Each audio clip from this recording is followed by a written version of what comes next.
Hi, movies recapped here. There was a time when women faced a lot of adversity. Women were accused in a variety of ways during that time period. The biggest accuse was of black magic. Whoever was accused of this, was sentenced to death only.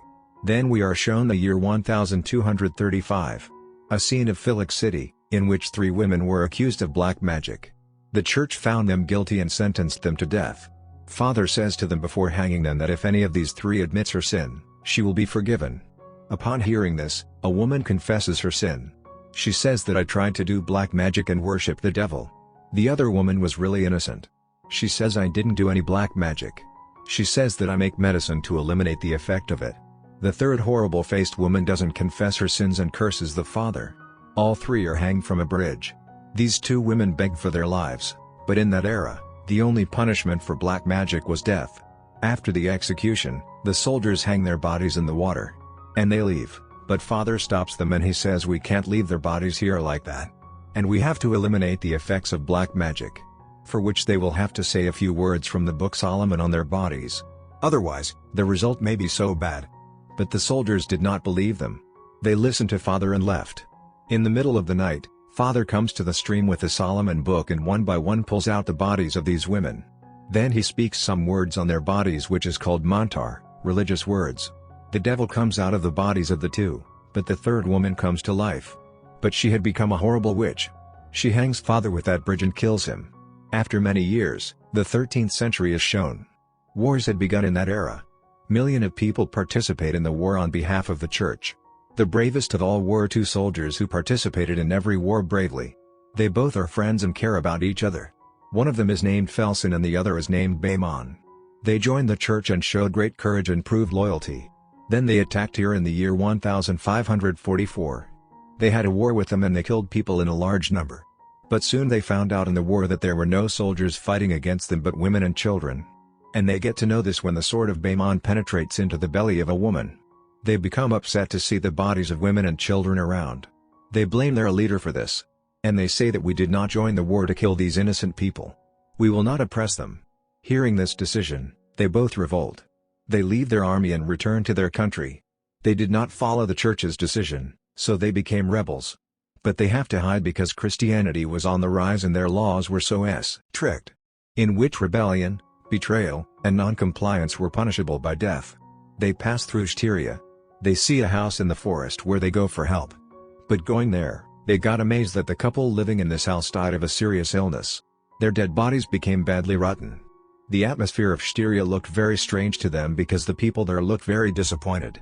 They were not burying the bodies but collecting them in one place. Some of them were praying for mercy but at the same time, they were hurting themselves. Because Felsen and Behmen had just arrived, they had no idea what was going on. Then a soldier tells them that a dangerous disease has spread here. In which people's body begins to rot.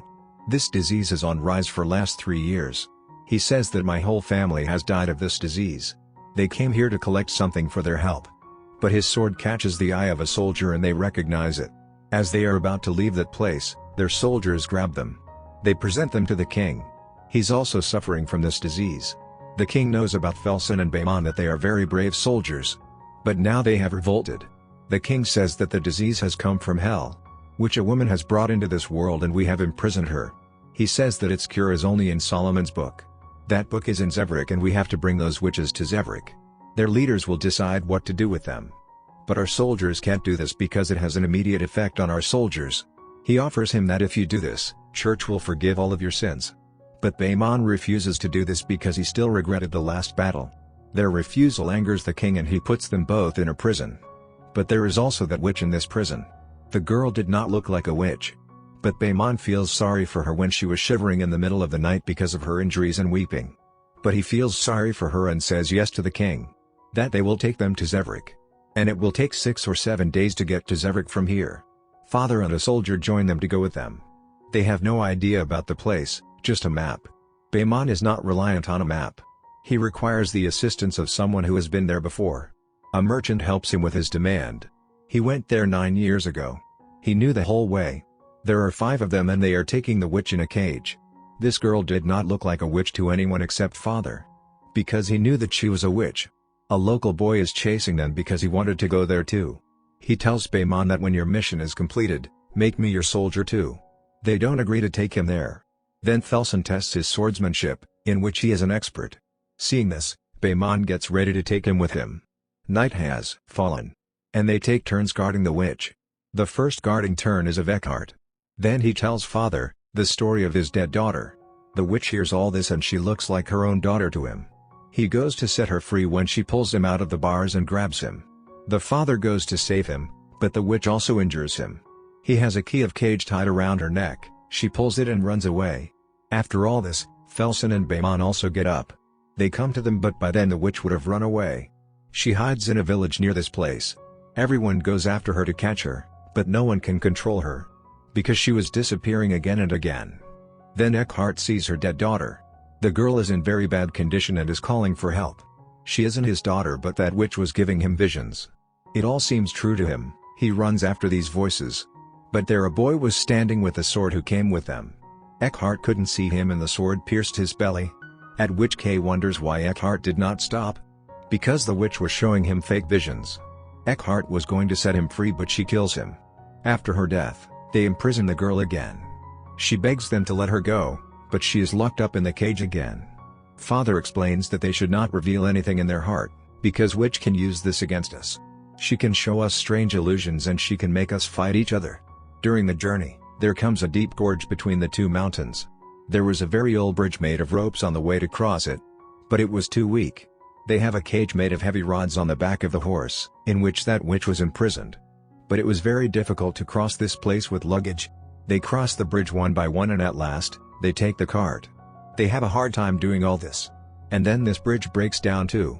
Then they enter a deep forest. That forest was considered the most dangerous forest. Whoever came there could not escape. There was a lot of fog. They stay in this forest to spend the night. They saw no way out. And the merchant could not sleep all night because whenever he tried to sleep he had nightmares.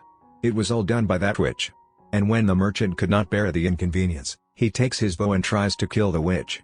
On which, Behmen stops him. After wandering in the forest for many days, when they can't find a way, Behmen gets angry. He gets angry and decides to kill the witch. On which, Father stops him. Then Thelson tells Behmen that we have found our destination at the top of the mountain. Zevrik is there. Reaching there, they knock on the door many times. But no one listens to them. After much wait, when no one opens the door, Kay crosses the wall and opens the door from the inside. That place was quite silent, and then they enter the church. The scene there was so horrible. Father weeps a lot to see everything. Because they all had fallen prey to that disease. Everyone died of it. Then they think about how Satan can influence such a place. They die in the same condition. They were writing a book. Then Father exposes that they were making a copy of Solomon's book. The original book is the only one they have. It had many religious or magical words to eliminate its effect. These people have high hopes for coming here. On which Behmen says that this is our last hope. Says that those people died, they were so unlucky. But only you can make us free from this situation. Then priest opens this book and starts reading out the religious words. But this doesn't affect that witch. Witch's voice becomes similar to men. She exposes every bad habit of Behmen. A demonic soul is residing in that witch. All secrets are revealed here. Father understands immediately that she isn't a witch, but a demonic soul has controlled her who came from hell. He has spread that disease and now he wants to get out of hell and come to this world. Father's prediction was accurate. He starts speaking magical words loudly, which immediately begins to affect the devil. And then his true evil form is revealed to all, who is horrible. He melts the bars and flies away. But Kay doesn't stop eating magical words. As soon as Montar, magical words, over, a spark comes inside devil. The fire grows and spreads and takes him back to hell. And he also goes out of the body of the girl. Behmen's sacrifice saves many lives because his prayer was answered, his sins are also forgiven. Kay buries the three and takes the girl away. The dangerous disease has vanished as well. The movie comes to an end here. I hope you liked the explanation and movie also.